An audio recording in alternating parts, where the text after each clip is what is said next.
자, ETF는요, Exchange Traded Fund의 약자입니다. 이 말은요, Exchange라는 것은 주식시장을 의미합니다. 우리 여의도에 있는 한국거래소 보면 돼요. 뉴욕 거래소 같은 거요. 주식시장에서 거래가 되도록 만든 펀드라는 의미입니다. 그럼 펀드는 또 뭔지 헷갈리잖아요. 펀드는 모듬 상품을 말합니다. 모듬 상품이라는 건 주식의 모음이라고 보시면 됩니다. 예를 들어 우리가 떡볶이 먹으러 갔을 때 10,000원 들고 갔는데 떡볶이 5,000원, 순대 5,000원, 튀김 5,000원. 그런데 10,000원밖에 없으면 우리는 반드시 선택을 해야 되죠. 근데 한쪽에 우리가 정말 원하던 메뉴가 있는 거예요. 떡튀순 세트 10,000원. 주식도 마찬가지입니다. 지금 세계 1위의 시총을 만들어내고 있는 엔비디아가 있고요. 그 밑에 또 엄청난 시총을 자랑하는 애플이 있고요. 엄청난 상승세를 보이고 있는 테슬라도 있고요. 등등 정말 많은 게 있습니다. 자, 이런 기업들 딱 들었을 때 관심 있는 기업이 있다면 걔를 사면 됩니다. 하지만 얘네들이 다 잘 된 건 알겠는데 어떤 걸 사야 될지에 대해서는 너무나 막막하죠. 자, 이럴 때는 우리는 투자를 포기해야 될 게 아니라 모듬 세트를 살 수 있습니다. 그 모듬 세트가 바로 ETF라는 친구이고요. 이 ETF의 역할은 그런 모듬 세트를 만들어서 그게 하나의 주식인 것처럼 거래가 될 수 있도록 그 수단을 제공해 주는 게 바로 ETF입니다. 그래서 ETF는 투자의 수단이라고 보시면 됩니다. 예를 들어 ETF로 수익이 많이 났어. ETF는 별로인 것 같아 라는 말은 전혀 앞뒤가 안 맞는 말입니다. 나는 ETF로 미국 투자를 해. 그거 좋은 것 같아. 나는 ETF로 채권 투자를 하고 있었는데 최근에 손실이 났어. 내가 투자를 잘못한 것 같아. 라는 개념의 투자의 수단을 의미합니다. 영어 세 글자로 된 게 투자를 하다 보면 참 많습니다. 계좌 이름도 영어 세 글자예요. ISA, CMA, IRP. 근데 투자의 수단도 영어 세 글자가 많아요. ELS, ETF 이런 식입니다. 이 계층 구조를 어느 정도 우리가 익혀두면 아주 큰 도움이 되실 거고, 이렇게 투자의 수단을 채우는 것 중에 영어 세 글자 중에 제일 크고 제일 유명한 게 바로 ETF입니다. ETF를 만드신 분은 정말 존경받는 사람이고, 그리고 이 ETF는 지금 이 순간에도요 21세기 최고의 금융상품이라는 별명을 가지고 있을 정도입니다. 이게 있음으로 해서 정말 투자에 대해서 깊이가 없는 수많은 사람들을 성공 투자를 할 수 있게 만들어준 게 바로 ETF인 거죠. ETF는 모든 상품이라고 했습니다. 그러면 이제 묻기에 따라서 무한한 선택지를 만들 수가 있어요. 주식 하나하나가 재료라면 이 ETF는 요리인 거죠. 우리는 재료를 고르는 것보다 요리를 선택하는 게 더 쉽잖아요. 그래서 ETF만 잘 보고 판별할 수 있고 고를 수 있는 능력을 갖추기만 한다면 우리는 투자가 모두 이제 완성이 되는 건데요. 그런 선택지 중에서 이제 많은 사람들이 선택하는 것이 바로 S&P 500 ETF인 거고요. 이게 담고 있는 것은 미국의 500개 기업인 거죠. 그러면 한쪽에는 비슷한 걸로 뭐가 있냐면 CSI 300, 이건 중국의 300개를 모아놓은 거고요. 또 한쪽에는 코스피 200, 이거는 우리나라에 있는 200개를 모아놓은 거고요. 정말 다양하게 있는 거고요. 이 중에 선택을 하게 되는 거고, 그동안 지배적으로 인기를 누려왔던 게 바로 S&P 500입니다.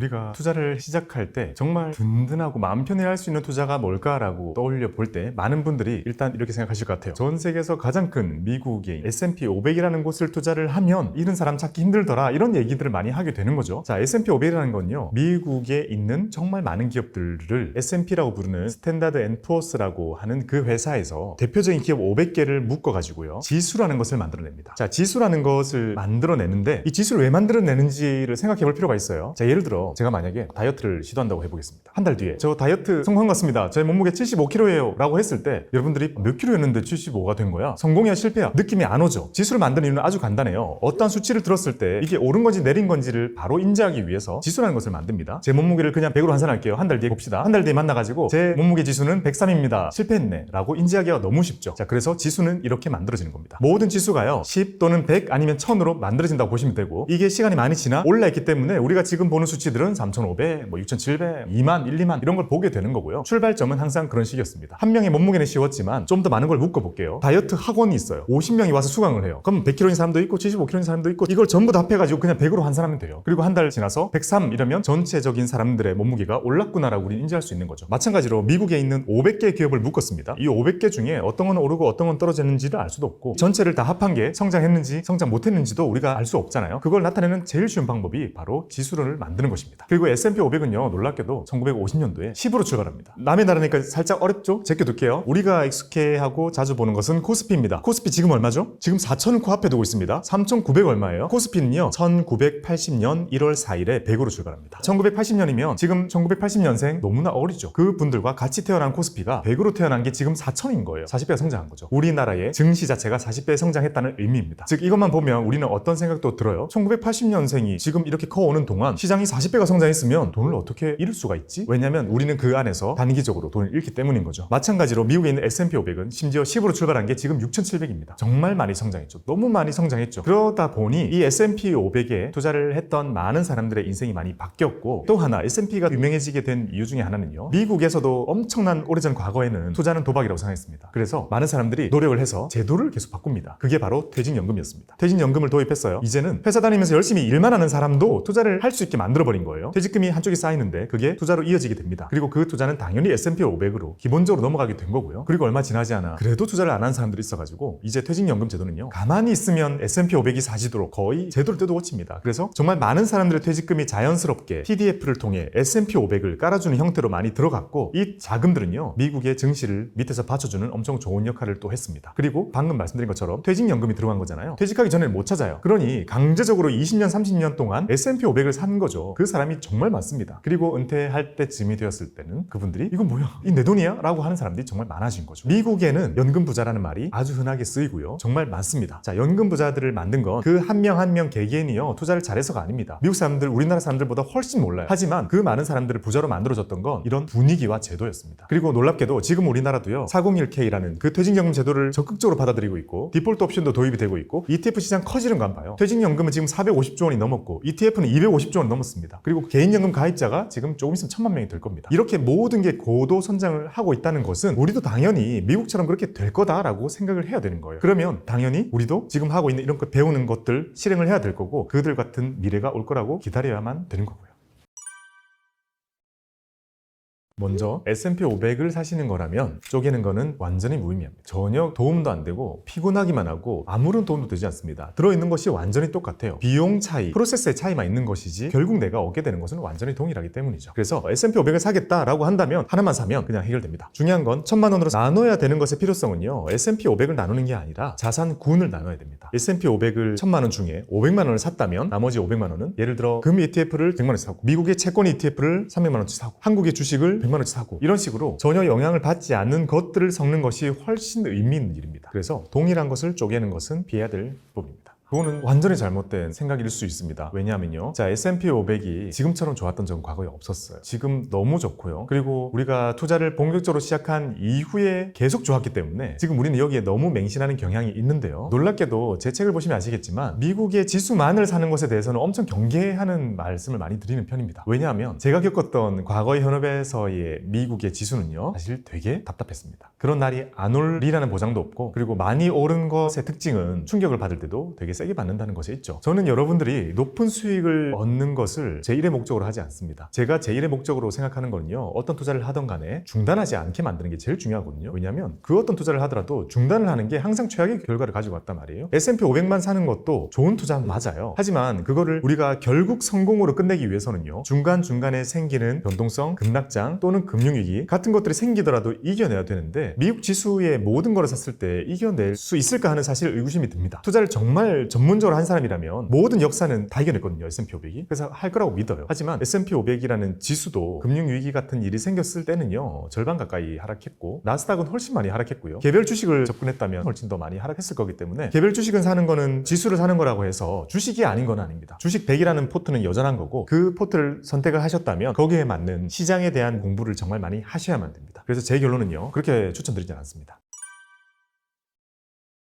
자, 예금은요 달리입니다. 심지어 세금을 내죠. 투자를 해보겠습니다. 투자는 복리입니다. 심지어 세금을 안 낼 수 있는 수단도 아주 많습니다. 4%의 달리 확정 수익률을 가지고 있는 계좌에 이렇게 여러 해 투자하는 거랑, 기대 수익률이지만 10% 이상의 기대 수익률을 가지고 있는 지수를 ETF로 사서 세제혜택을 볼 수 있는 계좌에서 담아서 투자한다는 것의 차이는 거의 비교가 안 되죠. 정말 큰 차이를 보여줄 거고요. 여기서 우리가 고려해야 될 것은, 지금까지 우리는 확정적으로 얻을 수 있는 4%를 선택해 왔던 거예요. 근데 우리는 불확실하게 줄 것 같은 10몇 %를 걱정하고 무서워했던 거예요. 변동성은 있지만 그만큼의 수익을 항상 안겨준 거잖아요. 이 항상이라는 말을 붙일 수 있는 것은요, 기간을 늘렸을 경우입니다. 예금은 확정적으로 주니까 맘 편히 투자하지만 실제로는 인플레조차 이기지 못하기 때문에 내 돈이 줄어들고 있는 겁니다. 하지만 이쪽으로 와보겠습니다. S&P 500이 들쭉날쭉 하는 것처럼 보이기 때문에 이 과거를 쭉 봤을 때 여기에는 한 달을 만약에 꺼내와가지고요, 내가 돈을 벌 수 있는 확률을 계산해보면 터무니없습니다. 돈을 벌 수 없다는 결론이 나옵니다. 하지만 시간 늘려 1년, 3년 정도만 되면요, 내가 돈을 벌 수 있는 확률이 정말 많이 올라가고요, 더 늘려서 이게 10년, 20년까지 닿으면요, 이를 될 확률이 0으로 나옵니다. 과거에 언제 투자해도 무조건 돈을 버는 거죠. 그렇다면 아주 간단합니다. 시간만 늘린다면 투자라는 것은 안전해지는 겁니다. 근데 우리는 예금은 엄청 오래 하면서 왜 투자는 짧게 해서 이거를 누리지 않는 것인지에 대해서 우리가 많은 오해를 하고 있는 거다라고 볼 수 있는 거죠. 보여드린 것처럼 코스피 지수가 있듯이 S&P 500도 지수입니다. 그 지수를 사고 팔 수는 없어요. 하지만 그 지수라는 것은 지수를 만드는 스탠다드 앤 푸어스라는 회사에서요, 500개를 뭘 담고 있고 뭘 추가하고 뭘 뺐는지를 실시간으로 계속 보여주거든요. 그러면 그거를 누가 그대로 담아줄 수는 있는 거죠. 그러면 자산운용사라는 곳에서 그걸 보고 그대로 담아줍니다. 상품을 만드는 거죠. 그리고 그 상품 이름은 S&P 500이 되는 겁니다. 미국에 있는 자산운용사들도 그걸 그대로 만듭니다. 다양한 걸 만들어요. 하지만 우리나라에도 운용사가 많이 있죠. 우리나라 운용사들에서 미국에 있는 그걸 그대로 보고 미국 시장에 있는 주식들을 그대로 담아주면 됩니다. 그래서 만들어준 게 우리나라 회사들의 자산운용사 브랜드 이름이 붙어있는 S&P 500들인 거죠. 타이거 S&P 500, 코덱스 S&P 500 등등. 그래서 S&P 500이 많은 이유는요, 회사별로 다 만들기 때문인 거고요. 그리고 이 와중에는 조금씩 규모 경쟁이나 또는 보수 경쟁 같은 것들이 있기 마련이고요. 그러면 우리의 입장에서 볼 때는 우리는 계좌를 여러 개 가질 수 있고 열 수 있습니다. 그 계좌에서는요, 미국에 있는 주식을 바로 사서 담는 거는 대부분 안 돼요. 하지만 우리나라에 상장되어 있는 이런 S&P 500을 쉽게 살 수 있게 되어 있기 때문에 이제 더 이상 미국 사람들 부러워할 필요가 없는 거죠. 우리가 우리의 계좌에서 손쉽게 미국에 있는 S&P 500 사서 담을 수 있고, 이 S&P 500 하나 담을 때 보통 가격은요, 만 몇천 원이면 충분합니다. 그러니 소액으로도 할 수 있다 보니까 이제 모든 사람들이 소액일 때부터 S&P 500이라는 500개 주식을 단돈 만 얼마를 주고 사고 담아와가지고 심지어 세제택이 있는 계좌에 넣어서 투자를 할 수 있는 게 지금 시대인 거죠. 그러니 이걸 안 한다는 건 너무 아깝습니다. 이론적으로는 만 원이거든요. 만 원으로 미국에 있는 기업 500개 뭉치를 살 수 있습니다. 근데 만 원으로 우리 투자를 하기에는 뭔가 느낌이 좀 안 날 수는 있잖아요. 공식을 만들어 드려야 되는데요. 여기에 대한 공식이 정해진 거는 어딜 찾아봐도 없습니다. 하지만 미국의 사례를 가지고 와보면 그런 얘기를 많이 합니다. 100 빼기 자기 나이라는 공식 같은 거를 미국에서 많이 씁니다. 예를 들면 30이면 70%를 주식을 사라, 80세라면 20%를 주식을 해라 라는 얘기를 아주 많이 합니다. 그 정도 비율을 가이드로 삼아보면 좋을 것 같고요. 그거 말고는 미국에서 많은 사람들에게 가이드로 삼는 것은 월급의 10%입니다. 월급은 점점 늘어나잖아요. 성장을 하니까 거기에 맞게 10%라는 것도 성장을 할 거고, 그게 뜻하는 것은 아마 이것저것 쓸 거 쓰고도 10%를 투자를 못하는 사람은 없을 거기 때문에 그 정도를 최소로 삼아 놓은 게 아닌가 생각을 합니다. 그러면 우리가 월급이 300만 원이라면 30만 원, 500만 원이라면 50만 원 정도는 꼭 해야 된다라고 생각할 수 있습니다.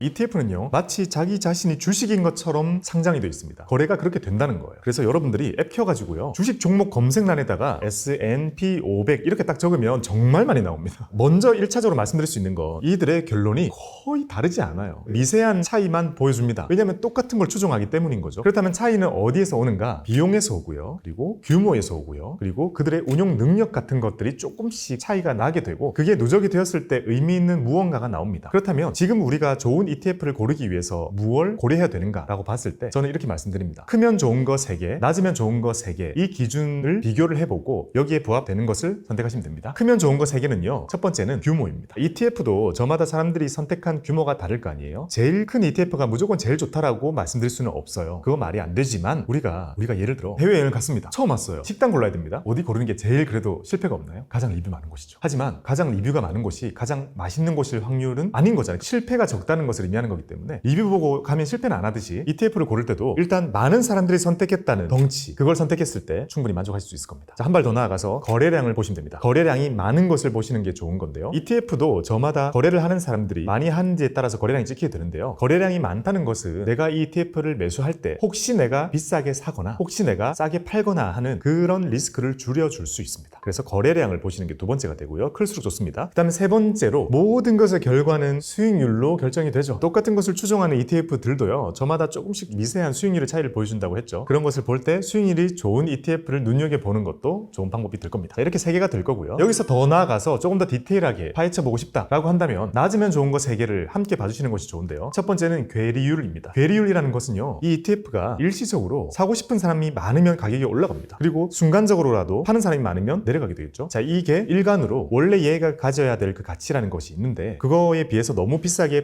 거래가 되고 있거나 너무 싼 가격에 거래가 되고 있다면 양의 괴리, 음의 괴리라고 표현합니다. 그러니까 ETF는 돈을 더 벌 수 있는 수단이 아니라 그 지수를 사는 것이 목적이기 때문에 이 괴리가 크다는 것 자체는 리스크가 되는 겁니다. 그래서 괴리가 낮은 것이 좋습니다. 그리고 이 괴리율이라는 것은 ETF 검색해보면 밑에 바로 나옵니다. 매일매일 나오기 때문에 그 수치가 낮은 것이 좋고요. 그 다음에 두 번째는 추적 오차입니다. 추적 오차는요, 하루하루 괴리가 생긴다면 장기적으로는요, S&P 500이라는 이 지수가 가야 될 방향과 내가 산 ETF가 가야 될 방향이 완전히 일치가 되지는 않거든요. 자, 이 과정에서는 운용사의 ETF 운용 능력이라든지 비용이나 여러 가지들이 함께 작용을 하게 됩니다. 그래서 그것도 ETF 창사면에 나오거든요. S&P 500이랑 내가 산 ETF가 얼마나 유사하게 가고 있는지를 보는 게 추적 오차고요. 이 추적 오차도 작은 게 좋습니다. 이것도 밑에 수치로 다 나옵니다. 자, 마지막으로 작으면 좋은 것은 방금 말씀드린 이런 오차들을 만들어내는 요인인 비용입니다. ETF는요, 특정 회사가 우리 대신 500개를 다 사서 담아주는 겁니다. 손쉽게 모든 세트를 만들어주는 거죠. 거기에 대한 비용을 우리가 조금 지불하게 되는데요. 이 비용이 과거에는 정말 컸어요. 지금은 정말 작은데요. 이거를 어떻게 보는 거 좋냐면 작은 게 일단 좋은 건 맞습니다. 하지만 작은 것끼리 비교할 필요는 없어요. 이거는 꼭 유념하시는 거 좋습니다. 왜냐하면 제가 일을 할 때 한 10여 년 전만 해도요. 이런 ETF들 보수들은 0.5, 0.7, 0.8 이런 게 되게 많았어요. 지수를 담는 것들도 0.2, 0.3 이런 게 많았으나 지금은요. 전 세계에서 우리나라의 ETF 시장이 제일 고도 성장하고 있고 제일 경쟁이 심합니다. 그래서 아마 느끼실 거예요. 그러다 보니까 보수가 요새 경쟁적으로 0.00 몇 이런 식으로 인하를 하고 있습니다. 즉 보수를 보실 때는 낮을수록 좋은 거는 맞으나 0.002보다 0.001이 좋다 이런 개념으로 접근하지 마시고요. 혹시 0.2짜리가 있고 0.002짜리가 있다면 0.002짜리를 선택하는 게 낫다라는 정도로 봐주시면 됩니다. 즉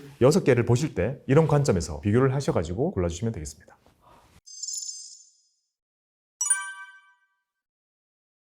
투자의 의미를 떠올려보면 건질투 재물자자입니다. 재물을 던진다는 건데요. 던진다는 것이 의미하는 것은 온전히 그 자산의 가치 상승에 대해서 우리가 이를 각오를 하고 소중한 자산을 맡긴다는 개념이거든요. 그래서 엄밀히 말하면 예금 투자라는 것은 말이 안 되는 거고요. 우리가 주식 투자, 코인 투자, 부동산 투자, 투자를 붙이는 모든 것들은 돈을 주고 사는 행위이지만 가지고 있는 동안 가격이 변동해서 수익이 날 수도 있고 손실이 날 수도 있는 그런 것들을 우리가 투자라고 부르고 있죠. 투자를 해야 되는 이유를 말씀드리자면 여러 가지가 있을 텐데 가장 인지하기 쉬운 것은요. 바로 인플레이션 때문입니다. 돈을 찍어내는 것은 사람들이 찍어내는 거잖아요. 그러니까 그때그때마다 시간이 지나면 지날수록 저마다 이유에 따라서 많은 돈을 찍어냅니다. 그리고 갈수록 더 많은 돈을 찍어내죠. 돈이 많이 생기지만 그 돈이 찍혀 나온다는 걸 우리가 보기는 힘듭니다. 오히려 우리는 반대로 어떻게 느끼냐면 우리가 돈 주고 사는 소비하는 많은 것들이 가격이 오른 걸로 받아들여지게 됩니다. 제가 오늘 궁금해가지고 오기 전에 내가 기억하는 내 돈을 주고 산 첫 번째 물건이 무엇일까 대략적으로 떠올려 봤는데요. 2004년 정도에 제가 3,000원 주고 짜장면 사 먹은 게 떠오르는 거예요. 과연 2004년 대비해서 지금 얼마나 많은 게 달라졌을까 봤더니 짜장면은 8,000원이 됐고요. 그리고 그때 5억짜리 아파트는 지금 20억이 됐고요. 그리고 그때 10,000원짜리 삼성전자 주식은 지금 10만 원이 됐고요. 그때 1,000도 안 하던 코스피는 지금 4,000을 향해 가고 있고요. 우리가 자산이라고 불리는 것들, 우리가 투자의 대상으로 삼는 거의 대부분의 것들이 올라 있습니다. 그럼 우리가 여기 생각해야 될 것은요. 투자를 할 때 이를 가고 그런 것도 필요하지만 어떤 걸 골라야 될까에 대해서 너무 많은 고민을 하잖아요. 우리가. 근데 지나고 보면 다 올라 있어요. 결국 우리는 어떤 걸 선택하는지 보다 더 중요한 것은 내 삶 속에서 소비를 얼마나 줄이고 투자를 얼마나 많이 하는지가 1차적으로 더 중요하고요. 그리고 투자를 하겠다 마음먹은 것들을 장기간 꾸준히 사모아야 된다는 그런 생각까지 이어지게 되죠.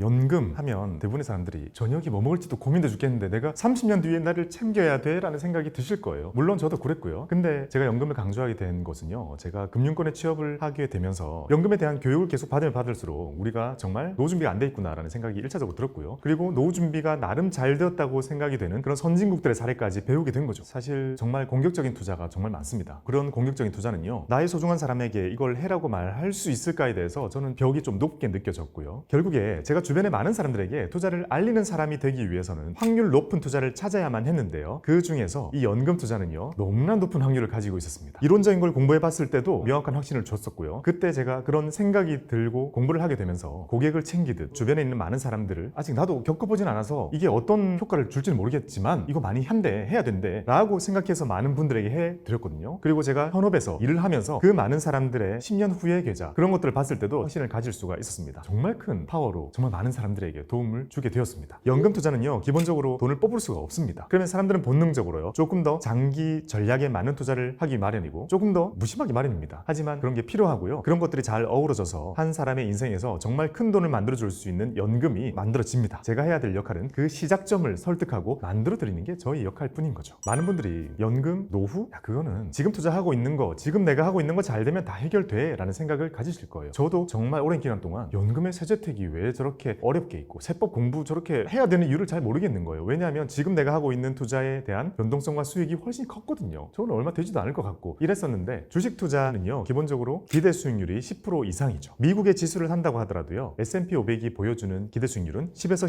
13% 정도 됩니다. 나스닥은 14에서 17 정도 된다고 생각할 수 있고 개별 주식을 투자를 한다면 30% 이상의 수익을 우리가 기대하게 될 겁니다. 그렇다면 이 투자가 반복이 되었을 때 먼 미래에 나에게 큰 자산을 안겨다 줄 가능성과 연금 준비를 하기 위해서 기대 수익률을 아주 많이 낮추게 됩니다. 어차피 뽑지 못하는 돈, 안정적인 장기 수익률을 추구하게 되죠. 그래서 많은 연구의 결과들을 통해서 보통 7, 8% 정도 기대 수익률을 가진 포트폴리오를 짜서 투자를 하게 되거든요. 그러면 이 투자를 지속했을 때 먼 미래 20, 30년 뒤에 내가 예상하는 그런 큰 돈을 만들어서 가지고 있을 확률을 비교해 봤을 때 이쪽 확률이 압도적으로 높습니다. 좀 과하게 말씀을 드려보자면 연금 계좌에서 손실 계좌 찾기 힘듭니다. 저희가 현업에서도 정말 수많은 연금 계좌들을 열어서 볼 수 있는 권한이 있잖아요. 정말 저희의 많은 고객들의 계좌를 열어봤지만 시간이 어느 정도만 지났을 때 이 어느 정도라는 건요 생각보다 짧습니다. 한 3년? 정말 길게는 한 5년만 지나도요 거기 들어있는 그런 계좌들이 손실된 거 찾기 힘들거든요. 그래서 저는 그런 생각을 하는 거죠. 지금 공부를 많이 해가지고 핫한 종목이나 핫한 산업을 찾는 거는 그렇게 어려운 일이 아닐 수도 있습니다. 하지만 그걸로 돈을 버는 건 어려운 일입니다. 먼 미래 30년 뒤에 우리가 만났을 때 정말 높은 확률로 돈을 벌 수밖에 없을 거라고 생각이 되는 그 전략을 실행한 사람들과 만났을 때 저는 연금을 하신 분들이 정말 높은 확률로 정말 큰 돈을 가지고 따뜻한 마음으로 저를 맞아주실 거라고 생각합니다.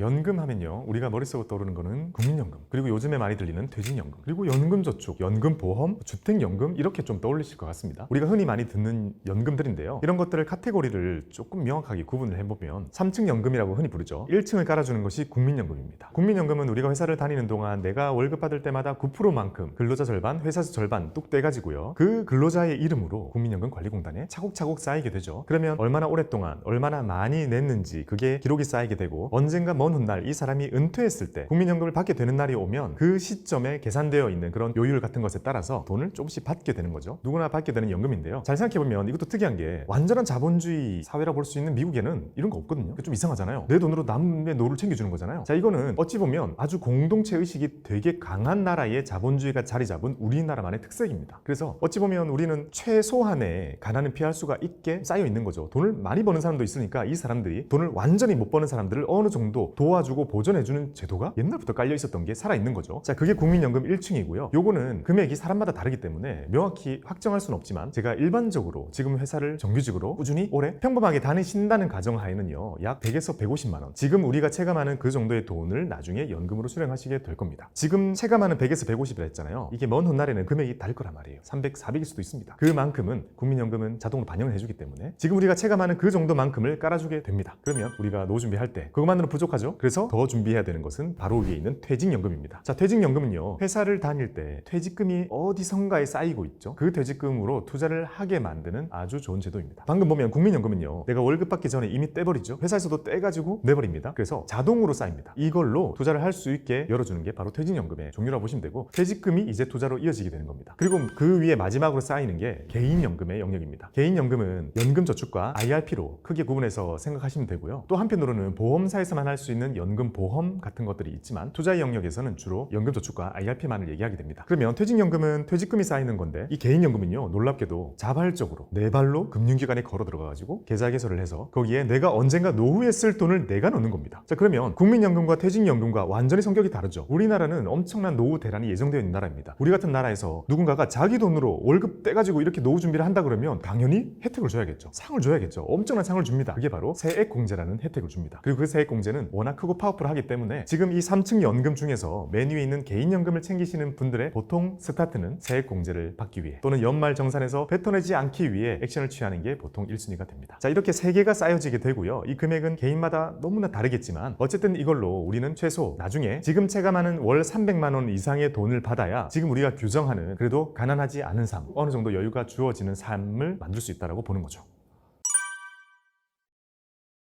맨 처음에 추천을 해드리는 건요 나이 따라 조금 다릅니다. 예를 들어 초년생이다 그러면요 현실적으로 연말정산에 부담이 사실 없습니다. 세액공제를 많이 챙길 필요가 사실 없다는 거죠. 급여가 크지 않다 보니까 돌려받을 수 있는 세금의 크기도 크지 않고 월세 세액공제나 중소기업 감면 등등 여러 가지 이용할 수 있는 게 되게 많은데요, 그런 것들 정도만 해주면 세액공제를 정말 많이 해야 될 필요는 별로 없더라고요. 그래서 초년생이라면 ISA 계좌를 만드시는 게 제일 좋습니다. ISA는요 Individual Savings Account의 약자인데요, 요약을 해보자면 개인 종합 자산관리 계좌라는 의미입니다. ISA는 금융소득종합과세자는 가입을 할 수가 없기 때문에 우리가 흔히 얘기하는 현금 부자들 가입을 할 수가 없습니다. 오히려 ISA는요, 제도의 취지 자체가 서민들의 재산 형성입니다. 그게 슬로건입니다. 그래서 실제로 부자들이 금융소득종합과세자가 되지 않은 상태에서 이용을 하긴 하겠지만요, ISA가 정말 빛을 보는 거는 서민들이 이용할 경우입니다. 우리가 만나는 대부분의 사람들은 서민입니다. 우리가 미디어에서 만나는 아주 일부의 사람들이 부자입니다. 그래서 우리는 ISA를 잘 활용하는 게 정말 중요하고요. 이걸 다양하게 활용할 수 있는데 주로 제1의 목적은요, 목돈을 만드는 용도로 쓰는 겁니다. 3년에서 5년 정도 잡고 하는 거기 때문에 초년생에게는요, 세액공제 별로 안 중요하고요. 노후 준비도 사실 멀게 느껴지겠지만 더 중요한 건 그 시점에는 단돈 1,000만 원이라도 목돈을 모으는 게 훨씬 중요하기 때문에 ISA를 먼저 만드시고 채우시는 것이 더 중요합니다. 그러면 이분이 조금 더 사회생활을 하면서 이제 대리님이 되고 과장님이 되잖아요. 대리과장님 정도 되면 이제 급여가 오르거든요. 근데 세액공제나 소득공제 항목을 더 채울 수 있는 거는 별로 없어요, 이제는. 그러면 연말정산의 부담이 점점 오기 시작합니다. 드디어 이때는 연금저축을 개설할 필요가 생깁니다. 연금저축은요, 1년에 600만 원까지 세액공제를 받을 수 있는 금액을 넣을 수가 있잖아요. 그걸 다 채울 필요는 없으니까 대리님 되면 한 달에 10만 원, 욕심내서 20만 원, 과장님 정도 되면 3, 40 이렇게 만드시는 게 세액공제 측면에서 유리해질 거고요. 자, 여기서 한 발 더 나아가서 이제 차부장님이 된 거예요. 그리고 임원급 정도까지 가면 이제 목돈을 모으는 것보다 본인은 노후를 챙기는 게 훨씬 중요해지는 시점이 올 겁니다. 웬만한 목돈 쓸 거 다 해결했고 자녀에 대한 교육도 어느 정도 해결이 되어 있는 경우에는 노후에 대한 불안감 이런 게 확 오게 되거든요. 자, 이런 분들 같은 경우에는 꽉꽉 채우는 게 중요하죠. 이때는 드디어 IRP가 등장합니다. 연금저축이 있으신 분들은요, 연금저축에 50만 원을 채우는 게 최대값이거든요. 그러면 이분들은 더 받기 위해서 IRP를 열어가지고 월에 25만 원씩 더 채우게 되죠. 그러면 두 개 합하면 1년에 900만 원이 됩니다. 연금저축 없이 뒤늦게 내가 연금저축 나의 노후 준비 지금이라도 해야겠어 라고 느끼시는 분들은 IRP를 바로 여신 다음에 거기에 월 75만 원을 꾹꾹 눌러 담아 주시면 됩니다. 자, 이게 연령별로 조금 다르죠. 초년생은 ISA, 중년생은 연금저축, 후년생은 IRP 이렇게 구분할 수 있습니다. 우리가 미디어를 통해서 볼 때는 한 20억 있어야 될 것처럼 다 얘기하잖아요. 하지만 현실적으로 그런 사람 정말 찾기 힘들어요. 정말 현실적으로 우리가 목표로 삼아야 될 것은 제가 말씀드리는 거는 3억입니다. 지금 우리가 체감하는 3억을 내가 65세에 은퇴할 때까지 만드는 것이 1차적인 목표라고 생각을 하고요. 3억이 완성이 된다면 노후는 가난은 해결됩니다. 그래서 저는 최저로 잡아서 꼭 해라고 말씀을 드리고 싶고요. 자, 그러면 우리가 3억을 만들기 위해서 계획을 짜야 되는 거잖아요. 그 계획이 방금 말씀드린 것처럼 초년생은 ISA 돈 모으기부터 시작하는 거고, 중년생은 이제 연금저축 붙는 거고, 나중에는 IRP까지 이용을 하면서 여러 계좌를 이용해서 세제택 받아가며 꾸준히 모아 해서 최종적으로 3억 원 이상의 돈을 만드는 것이 전체적인 플랜이 됩니다. 연금을 지금부터 이제 모아보겠습니다. 연금을 모으는 건 아마 많은 분들이 30 후 첫 취업하고 그래도 한 1, 2년 정도 지났을 때 내가 뭔가 이렇게 있으면 안 되겠구나 라는 생각이 들면서 돈을 모으기 시작할 것 같습니다. 그러면 30 즈음에 제가 오늘부터 말씀드릴 4개의 통장을 개설을 하는 거죠. 4개의 통장을 개설해서 내가 받는 월급의 일부를 쪼개 나눠 모으게 되고요. 이걸 모으는 기간은 언제까지냐면 55세까지일 겁니다. 자, 그러면 55세는 기억해 보자고요. 지금 이 영상을 보시는 30 정도 되시는 분이 55세가 되었을 때는 거의 청년일 겁니다. 청년인 상태잖아요. 55세까지만 계산을 해보자고요.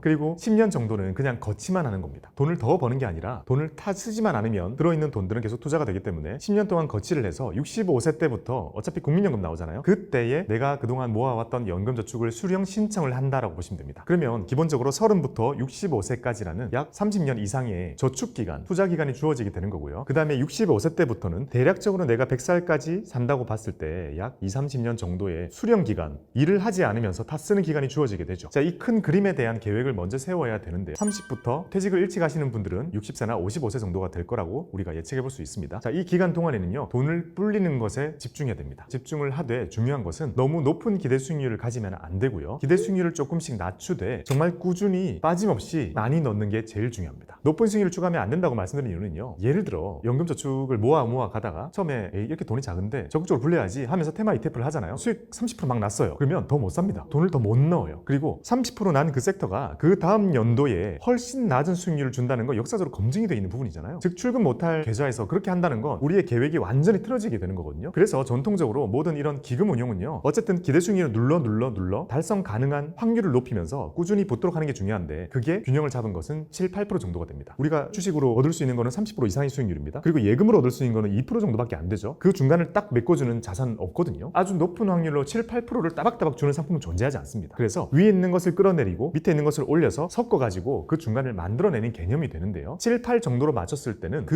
리스크가 크고 변동성이 큰 주식을 끌어왔음에도 불구하고 이게 7, 8% 정도의 수익을 우리한테 주는 확률이 매우 높아진다는 거죠. 그래서 이 정도의 기대 수익률을 맞춘 후에 매년 빠짐없이 내는 것에 노력을 하는 거죠. 회사 열심히 다니고 성과금 많이 받고 취미생활 즐기면서 그냥 기계적으로 월급 받으면 요만큼 30만 원, 월급 받으면 50만 원 이렇게 꾸준히 거기에 밀어넣는 것이 중요합니다. 그걸 30년 동안 실행하는 게 제일 중요하죠. 이 30년 동안 여기 있는 포트를 많이 바꿀 필요도 없고요. 완전히 다른 투자처를 찾아 나갈 필요도 없습니다. 정말 놀랍게도 너무나 뻔하디 뻔한 그런 포트폴리오들이 다 만들어져 있고 그런 것들이 미래에 다른 수익률을 줄 거라고 생각하지 않습니다. 그런 것들을 30여 년 동안 꾸준히 돈을 붓는 거를 하는 게 중요한 거고요. 그렇다면 연금 계좌의 장점 중에 하나는 그 안에서 수익이 발생했을 때 세금을 내지 않는 거거든요. 15.4%라는 흔하디 흔한 그 세금을 내지 않습니다. 그 세금을 내지 않고 그 돈까지도 재투자를 할 수 있게 되는 거잖아요. 그리고 그 재투자 되는 게 7%의 기대 수익률로 매년 반복해서 불어난다는 것은 30년 후면 어마어마하게 큰 돈이 만들어진다는 것을 의미합니다. 그러면 30살에 열어가지고요 쭉쭉 붙잖아요. 우리가 한 달에 50만 원 정도를 꾸준히 넣는다고 가정을 해보면요 이게 3억 원이 되는 게 22년 정도에 완성이 됩니다. 그리고 매월 75만 원을 꾸준히 붓는 사람의 경우에는 18년째가 될 때 3억 원이 달성이 됩니다. 그러면 여기서 우리가 이런 생각을 해보자고요. 50만 원 넣는 사람이랑 75만 원 넣는 사람이랑 이 넣을 때 부담은 정말 차이가 큰 거거든요. 근데 22년째 3억 되는 사람이랑 18년째 3억 되는 거랑 사실 이 둘의 차이는 그렇게 크게 안 나요. 어차피 둘 다 멀잖아요. 이걸 통해서 우리가 알 수 있는 내용은 돈을 많이 넣는 게 중요한 게 아니에요. 높은 수익률이 중요한 것도 아니고 작게 넣되 올해만 넣으면 먼 미래에 돈이 커진다는 것은 너무나 당연히 오는 거기 때문에 지금 우리가 우리의 삶을 해치면서 가난하게 만들면서까지 노후를 위해서 많은 돈을 떼서 넣으면 안 됩니다. 그건 현실적이지 않아요. 그래서 한 달에 정말 작지만 말씀드리는 이유는 꾸준히 붓는 게 중요하고 이렇게 부어야지만 20여 년 정도가 됐을 때 3억 원 정도가 완성이 됩니다. 30년 넘게 부었잖아요. 그러면 그 돈이 5억, 6억이 넘게 됩니다. 6억이 넘게 된다면 웬만한 물가 상승분도 모두 커버가 가능할 것이고 국민연금과 퇴직연금이 있는 상태에서 그 정도의 목돈이 얹어진다면 그 사람은 저는 엄청 풍요로울 거라고 생각합니다. 자, 그러면 65세 때까지 그렇게 돈을 모으는 것에 불리는 것에 최선을 노력을 다한 거잖아요. 하지만 65세가 되었을 때는 직업이 없을 가능성이 큽니다. 돈을 더 붓는 게 힘들어지죠. 그리고 그때부터는 이제 노후를 즐기는 게 중요한데요. 노후를 즐길 때의 우리의 심리적인 저항 중에 하나는요. 내가 30년 넘게 모아온 그 돈을 뺏는다는 건 좀 힘든 일입니다. 사람 마음이 곳간 채우는데 30년이 걸렸는데 뺏는다는 건 엄청난 심리적 저항감을 줍니다. 그래서 어떻게 해야 되냐면 모으는 동안에는요. 7%의 기대 수익률로 늘어날 수 있는 곳에 꾸준히 부었잖아요. 이제 탔을 때는요. 65세를 기준으로 은퇴 시점을 기준으로 그때까지 모았던 전체 목돈을요. 배당 세팅으로 바꿔야 됩니다. 배당 세팅으로 바꾸게 되면 배당 수익률도 본인의 성향에 따라서 맞출 수가 있는데요. 지금 금리 기준으로는요. 4%를 맞추는 건 정말 보수적으로 가능하고요. 조금 더 간다면 6%, 8% 정도를 맞추는 건 충분히 가능합니다. 그러면 이 중에 포트를 선택한 다음에 그 전체를 세팅을 해둔다면 이제부터는 매달, 매월 따박따박 연 4%, 연 6%, 연 8%만큼의 한 달치가 꾸준히 나오게 되는데요. 자, 이걸 받으면 쓰는 게 용이해집니다. 왜냐하면 나의 원금, 그동안 모아왔던 돈은 그대로 있고 물론 변동성을 띠겠지만 그래도 그 돈들을 팔지는 않고 거기서 나오는 수익금만으로도 우리가 살 수 있는 형태가 만들어지기 때문에 이론적으로는요. 이 전체 돈이 급격하게 줄어들지만 않는다면 100살까지 살든 200살까지 살든 장수 리스크는 한 번에 해치됩니다. 그래서 이렇게 짜야만 해요. 내가 모은 돈 가지고요. 한 달에 300만 원씩 뺐어야지 라고 한다면요. 아무리 큰 돈을 모아도 10년, 20년 뒤면 고갈되는 결론밖에는 안 나옵니다. 그래서 전체적인 그림을 말씀을 드려보면요. 4개 계좌를 이용해서 꾸준히 7%의 기대 수익률로 꾸준히 30여 년 동안 붓는 게 중요하고요. 모아지고 나서 은퇴를 하는 시점에는 그 전체의 돈을 배당 세팅으로 바꾼 다음에 그 다음에는 배당만 받으면서 노후 수명 걱정 없이 살게 만드는 것. 이게 바로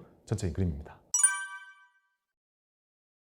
지금 시작하고 나서 연금저축이 아닌 ISA를 엽니다. 그러면 50만 원씩 쭉 넣으면 1년에 600만 원이 들어가게 됩니다. 그럼 2년째도 600이 들어가게 되고 3년째도 600 이렇게 5년 동안 부으면 대략적으로 들어가는 돈이 3천이 되게 되죠. 그리고 이 3천이라는 돈은 단순히 쌓이는 개념이 아니라 적극적으로 투자가 되는 돈이기 때문에 거기에 플러스 알파가 붙어 있게 됩니다. 그리고 5년째가 되었을 때는 이 돈을 전체를 해지를 합니다. ISA는요 3년이나 5년 정도가 되었을 때 보통 해지를 하면서 혜택을 만기 시점에 받는 계좌이기 때문에 내 손으로 매도를 해줘야 되죠. 매도를 하고 전체적인 목돈을 찾는 행위를 3년이나 5년쯤에 하게 되고 그렇게 찾아진 돈은 소년생이기 때문에 필요한 데가 있을 겁니다. 그럴 때는 필요한 데 요긴하게 쓰셔야 될 거고요. 가장 추천드리는 방법은 목돈을 찾았을 때 이 목돈을 통째로 연금저축 계좌로 넣을 수 있는 제도가 만들어져 있습니다. 즉 우리가 여기서 알아야 될 팁은요. 자, 연금저축은 1년에 600만 원 정도까지만 세액공제를 받게 되잖아요. 근데 딱딱 맞춰서 넣기에 목돈이 만들어지는 효과를 볼 수는 없습니다. 하지만 ISA를 이용한다면요. 1년에 2천만 원이라는 한도를 넉넉하게 쓸 수 있으면서 목돈이 만들어지면 그냥 그냥 찾아서 쓸 수도 있고 딱히 목돈이 들 일이 없다면 이 전체를 그대로 연금저축 계좌로 넣을 수 있는 제도까지 만들어져 있기 때문에 그러면 필요하면 쓰고 아니면 연금에 넣고 또 만들어서 필요하면 쓰고 아니면 연금저축에 넣고 이게 초년생의 투자라면 자 조금 더 지나서 이제 세액공제의 필요성을 느끼는 중년생 같은 경우에는 연금저축을 열게 되거든요. 자 연금저축에는 ISA는 목돈 만들기용으로 넣지만 연금저축에는 세액공제를 받기 위해서 추가적으로 돈을 넣게 되죠. 그러면 이제 연금저축은 한번 만들어지면 평생 가는 계좌이거든요. 아마 한 명이 오래 쓰는 사람은 70년 이렇게까지 쓰게 되는 계좌가 됩니다. ISA는 3년마다 생겼다 없었다 여기다가 계속 돈을 엎어주는 기능을 할 거고요. 자 연금저축에도 이제 돈을 계속 꾸준히 넣게 됩니다. 그리고 연금저축에서는 자산 배분 포트폴리오를 짜가지고 7% 기대 수익률을 맞춘 다음에 아주 일관성 있게 그걸 수십 년 동안 지속하게 되죠. 그리고 시간이 더 지나 IRP가 여기에 추가적으로 더 들어오게 되고 IRP가 필요한 시점은 이제 우리가 세액공제를 더 많이 해야 될 때 또는 나이가 조금 더 찼을 때 많이 찾으시게 됩니다. 그러면 ISA가 있고 연금저축이 있고 IRP가 있습니다. 세 개가 만들어졌죠. 하나가 더 필요해지는 건 뭐냐면요. 연금저축은 한 달에 우리가 최대값으로 넣을 수 있는 게 167만 원으로 볼 수 있습니다. 그리고 연금저축은 1년에 600이기 때문에 월로 보면 50만 원입니다. IRP는 1년에 300만 원만큼 넣을 수 있기 때문에 월 125만 원인 거죠. 자 이걸 세 개 다 합해봐도요 225만 원 정도밖에 안 됩니다. 그러면 이것보다 더 많이 돈을 넣고자 하시는 분들이 뒤에 나오기 마련이거든요. 노후 준비에 대해서 훨씬 많이 넣고자 하시는 분들이 나오는데 이럴 때 이제 마지막 네 번째 계좌인 연금저축이 하나가 더 들어오게 됩니다. 앞에서 세액공제는 다 받았기 때문에 마지막으로 추가된 연금저축 계좌에는요 이제 세액공제를 받지 않으면서 돈을 넣게 되고 이건 순수하게 나의 노후를 위해서 넣는 계좌가 되는데 세액공제를 받지 않음에도 이걸 하는 게 좋은 이유는요 여전히 과세 이연 혜택이 있기 때문이죠. 그것만으로도 충분히 좋기 때문에 나머지 네 번째 것도 채우게 됩니다. 그러면 이 네 개를 전부 준비한 한도는 이제 넉넉해지는 거죠. 자, 네 개 계좌를 꾸준히 모으시다가 나중에 55세가 일단 넘게 되면요 우리가 할 수 있는 액션 중에 하나는 세액공제를 그동안 받아왔던 50만 원씩 넣던 연금저축이랑 25만 원씩 부어오던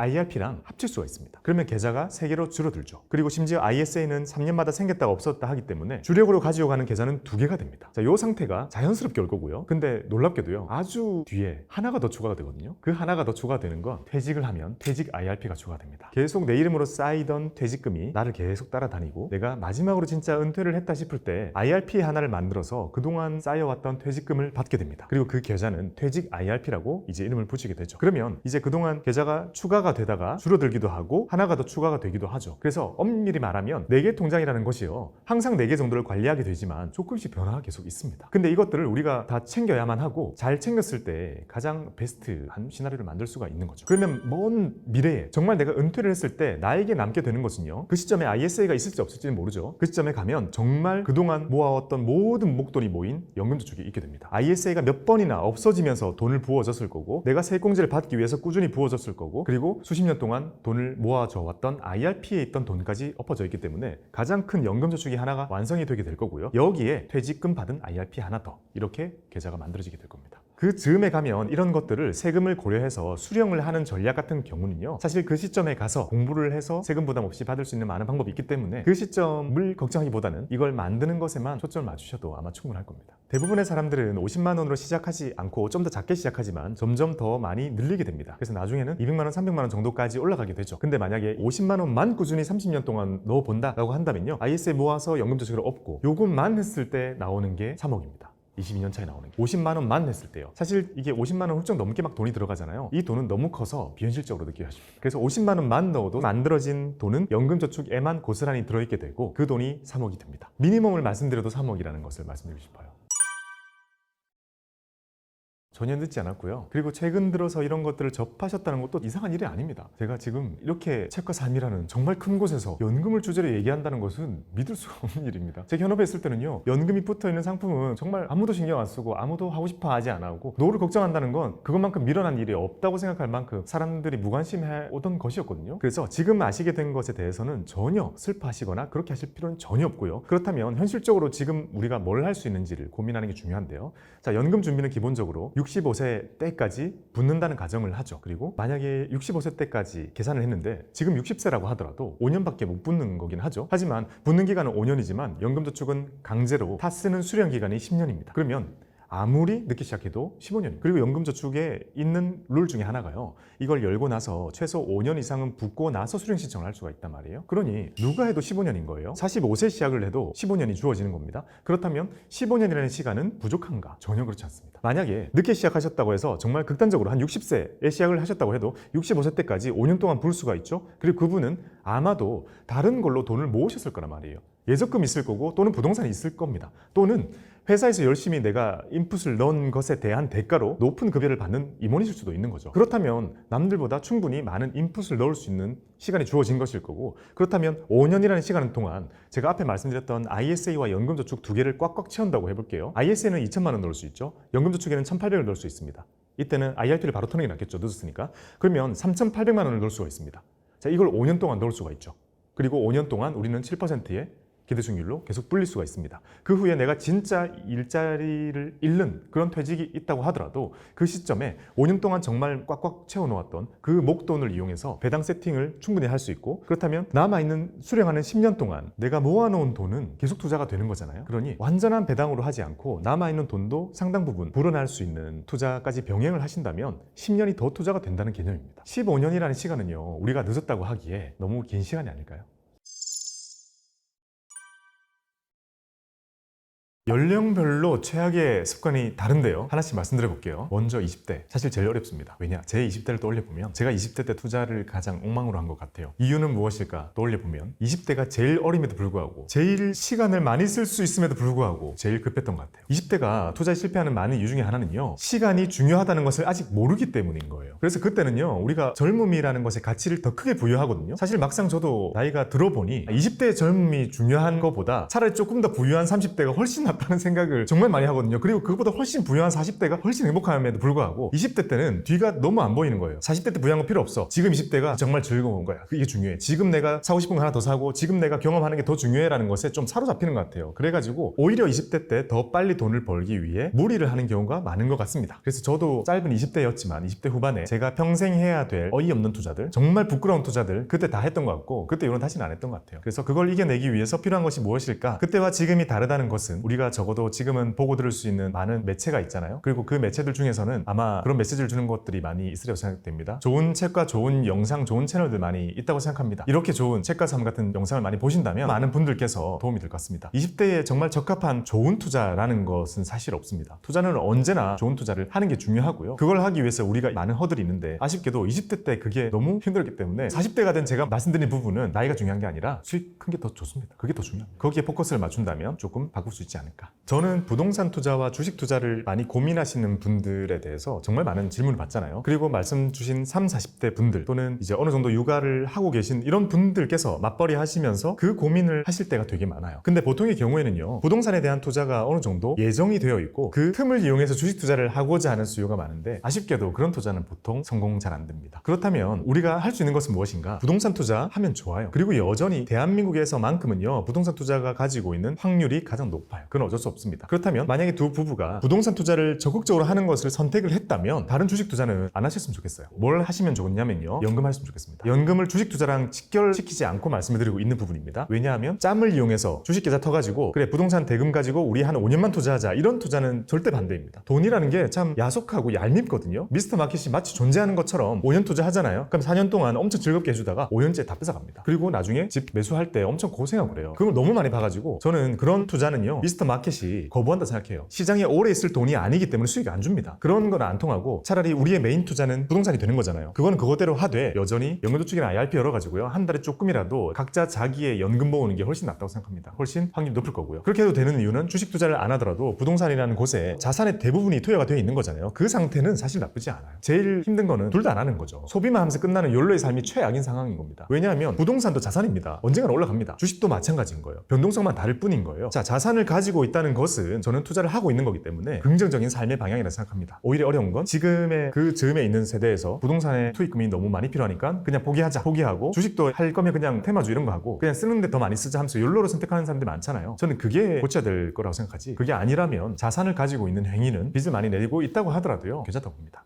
5, 60대 분들은 어느 정도 자원이 있습니다. 그 자원의 형태는 다를 수 있으나 많은 분들이 이제 이런 것들을 현금화해가지고요, 따박따박 받을 수 있는 그런 형태를 많이 생각을 하실 것 같아요. 과거에는요, 상업용 부동산을 매수해가지고 오피스텔을 산다거나 상가를 산다거나 이렇게 해가지고 거기서 나오는 수익금 가지고 생활을 하는 그런 것들을 많이 했었는데요, 부동산 시장이 많이 좋아졌음에도 불구하고 그런 투자는 어려움을 준다는 걸 많이 알고 있죠. 쉽지 않습니다. 참 노동이 많이 들어가는 일입니다. 그래서 오히려 요즘에는요, 배당 ETF를 활용하는 방법이 아주 많아졌거든요. 그래서 지금 투자를 통해서 돈을 많이 불리기보다는요, 그동안 자산화되어 있는 여러 가지 것들을 잘 배당화시키는 게 중요합니다. 이 배당화시키는 작업에는 월배당 ETF가 중요한데요, 월배당 ETF를 살 때도 ETF들이 어떤 자산을 담고 있는지가 참 중요합니다. 현금을 많이 낳아주는 그런 자산을 담고 있는 ETF를 고르는 게 중요합니다. 투자 용어는요, 인컴형 자산이라고 부르는데요, 예를 들어 배당주, 고배당주, 배당성장주, 채권, 우량채권, 하이힐드, 리츠, 인프라 펀드, 이런 것들이 대표적인 인컴형 자산들입니다. 이런 것들은 가지고 있으면 현금을 많이 낳아주지만 이 자체가 드라마틱하게 올라가거나 하진 않거든요. 그래서 보통 인컴형 자산들은 젊은 사람들에게는 오히려 안 맞는 투자에 가까운데, 오히려 나이가 있으신 분들은요, 이런 것들을 적극적으로 활용해가지고 안정적으로 나오는 현금을 이용해서 삶을 조금씩 업그레이드 시켜 나가는 것에 이용하시는 것이 좋지 않나라는 생각을 합니다. 지금의 삶에서는요, 안 아픈 것도 중요하지만 건강을 지키기 위해서는 액티브한 노후를 초반에 보내는 게 아주 중요하다고 생각하거든요. 왜냐면 뒤로 가면 나의 의지와 상관없이 아픈 경우가 많습니다. 그건 나의 의지로 할 수 있는 게 아니잖아요. 그러면 어쨌든 내가 아주 노쇠하고 또는 아픈 거를 치료하느라 상당히 많은 에너지가 들고, 그리고 아프기 시작하면 노는 게 즐겁지 않을 수 있단 말이에요. 그러면 누구나 행복한 노후를 보내기 위해서는 노후의 전반부인 65세 때부터 한 10여 년 정도까지는요, 아주 높은 확률로 건강할 거기 때문에 이때는 액티브한 시니어로서 많은 여행도 가고 즐기는 게 중요한데, 이때 쓸 수 있는 방법은 내가 가지고 있는 자산을 통째로 팔아가지고 현금 만들어서 그걸 조금씩 쓴다, 이거 안 된다는 걸 말씀드렸잖아요. 이것보다는 그동안 모아왔던 그 자산들을 이렇게 인컴형 자산으로 월배당화 시켜가지고요, 이런 것들로 초반에는 쓰는 재미를 많이 누리시는 게 낫지 않나라는 생각을 합니다. 이게 아마 지금의 50대 분들에게는 유효한 얘기일 것 같아요.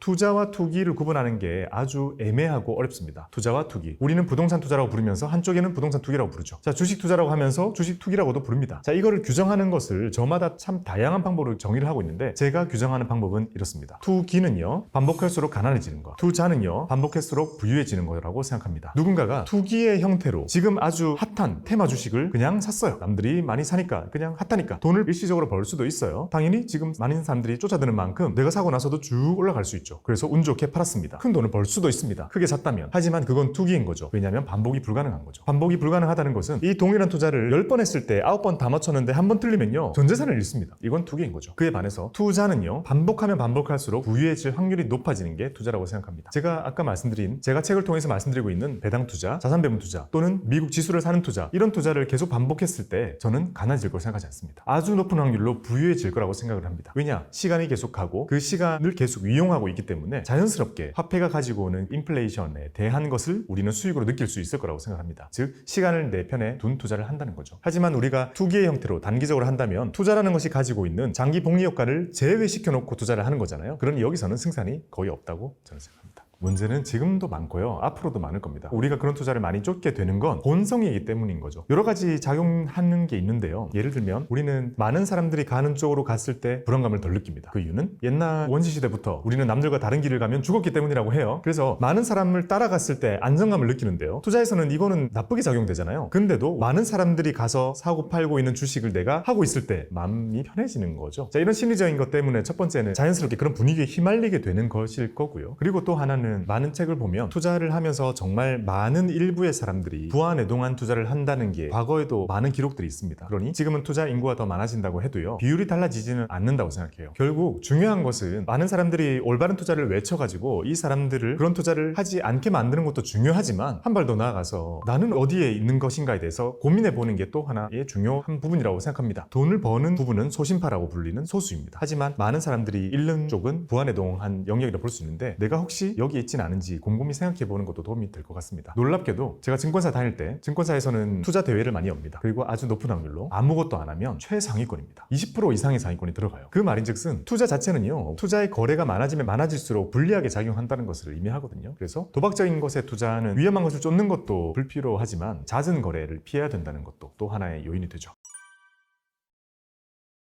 방법은 여러 가지가 있는데요. 첫 번째는 급여의 10%를 주식으로 보내는 방법이 아주 간단한 미국의 스타일이고요. 제가 강조드리는 방법은요. 얼마를 벌든 절반 투자하자입니다. 자, 절반입니다. 300만 원일 경우에 뚝 자르면 150만 원을 쓰는 거죠. 150만 원이 부족하다고 느끼실 수도 있습니다. 대한민국 사회에서 생활을 하기에는, 서울에서 생활하기에는. 근데 쓰기 나름이라고 생각하고요. 놀랍게도 제 주변에 제가 보는 사람들은 다 그 이상 저축해요. 그 이상 저축한다는 것은 그 이상 투자로 보낸다는 것을 의미하는 거고요. 그게 가능한 이유는 저는 절반 정도를 해보니까요. 처음에는 약간 고통인 거예요. 왜냐? 지금 300을 다 쓰면 내가 치킨을 많이 먹을 수 있는데 절반을 줄여야 되면 치킨도 참아야 되고 콜라도 빼야 되고 여러 가지 어려움이 있단 말이에요. 근데 처음에는 고통인데 이렇게 고통을 참다 보니 커지잖아요. 수익이 커지게 되면 나중에 수익금을 떼서 쓸 수 있잖아요. 그 수익금을 떼가지고 쓰는 거를 만들어 가다 보면 투자 금액이 점점 커지는 선순환을 만들 수 있습니다. 다 그래요. 제 주변에 그런 사람 정말 많거든요. 그렇다면 우리가 투자금이 커져야 여기서 나오는 수익금 가지고 뭐라도 많이 해볼 수 있고 나중에 더 많이 모은 친구들 같은 경우에는 이거 떼가지고 해외여행도 갈 수가 있는데 지금 우리가 해외여행 가려고 월급 모아봐요. 그거 1년 내내 모아가지고 다 써버리게 되는 거잖아요. 제가 강조드리고 싶은 것은 투자와 소비를 구분할 때 제가 했던 실수를 안 하셨으면 좋겠는데 미래의 소비를 투자라고 착각한 거예요. 미래의 소비, 예를 들면 2년 뒤에 스페인 가야지 하면서 지금부터 한 달 10만 원씩 모으잖아요. 적립식 펀드를 샀어요. 그거 투자 아니에요. 2년 동안 모아가지고 수익금이 있다고 하더라도 그 수익금까지 같이 스페인 여행 갈 때 쓰겠다는 거잖아요. 그건 미래의 소비일 뿐 지금 내가 계획을 짤 때 저축이나 투자로 넣으면 안 되는 거였어요. 저는 그걸 너무 많은 실수를 해서 아까웠고요. 그래서 다시 한번 제대로 만들 때는요. 급여의 절반을 투자로 보내되 투자로 보내는 돈은요. 아까 말씀드린 것처럼 ISA와 연금저축, ISA 1순위, 연금저축 2순위 이렇게 돈을 나누어서 보내고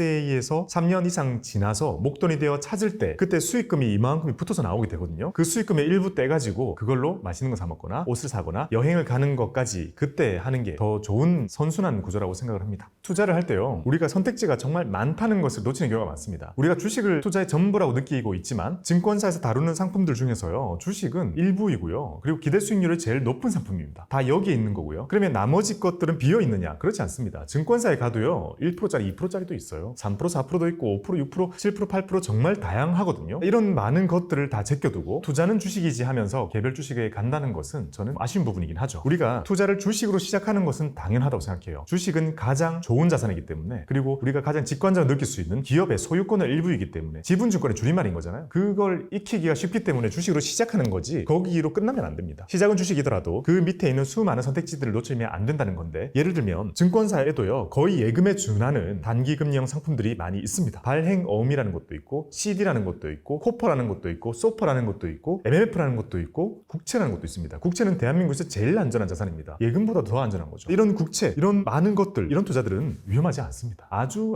안전자산으로 분류가 되는데요. 그렇다면 목돈을 놀리지 말라라고 했을 때 그 돈들이 처음으로 와야 될 것은 주식이 아니라 바로 이런 자산이 되는 거겠죠. 그리고 여기에서 조금 더 섞어서 자산 배분을 하는 방법도 있고 아니면 여기에서 아주 우량한 배당주들을 선택한다고 해도요. 지금 4, 5% 또는 5%, 6%, 7%까지도요. 만드는 방법들은 정말 많이 있고 이런 것들을 차근차근 겪어서 주식까지 이르려는 게 사실 아주 좋은 순서라고 볼 수 있습니다.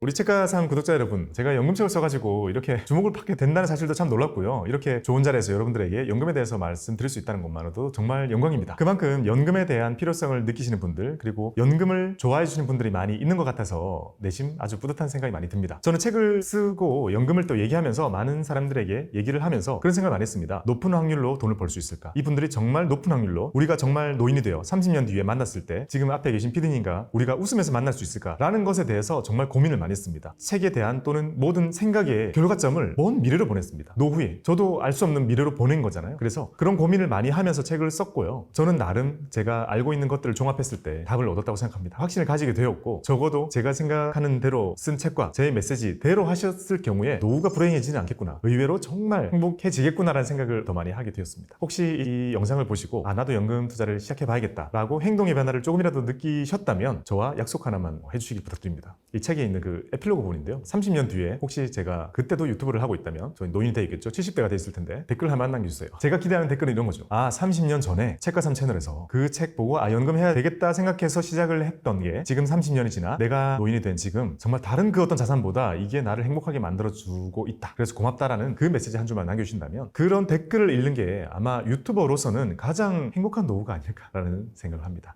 당연히 그때 저도 제 IRP에서 돈 받고 있겠죠. 자, 그런 미래를 꿈꾸면서 한 명이라도 더 본인의 연금을 준비하는 그날이 오기를 기원합니다. 책가삼 여러분들의 성공 투자를 기원합니다.